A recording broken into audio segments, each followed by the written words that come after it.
YS కుటుంబంలో విషాదం చోటు చేసుకుంది. వైఎస్ జగన్మోహన్ రెడ్డికి పెదనాన్న వరుస అయిన వైఎస్ ఆనందరెడ్డి కన్నుమూశారు. వైఎస్ రాజశేఖర రెడ్డి తండ్రి వైఎస్ రాజారెడ్డి, వైఎస్ ఆనందరెడ్డి తండ్రి వైఎస్ కొండారెడ్డి అన్నదమ్ముళ్ళు. ఆ రకంగా ఆనందరెడ్డి వైఎస్ఆర్కు వరుసకి అన్నదమ్ములవుతారు. ఆనందరెడ్డి కొంతకాలంగా అనారోగ్యంతో బాధపడుతున్నారు. ఆయన భార్య సుశీలమ్మ గత ఏడాది కన్నుమూశారు. ఆనందరెడ్డికి కుమార్తె సునీత ఉన్నారు.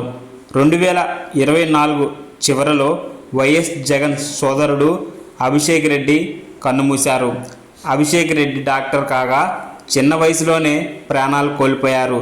అలాగే గత ఏడాది జగన్ బాబాయి వైసీపీ పార్లమెంటరీ పార్టీ నేత వైవి సుబ్బారెడ్డి తల్లి పిచ్చమ్మ మృతి చెందారు.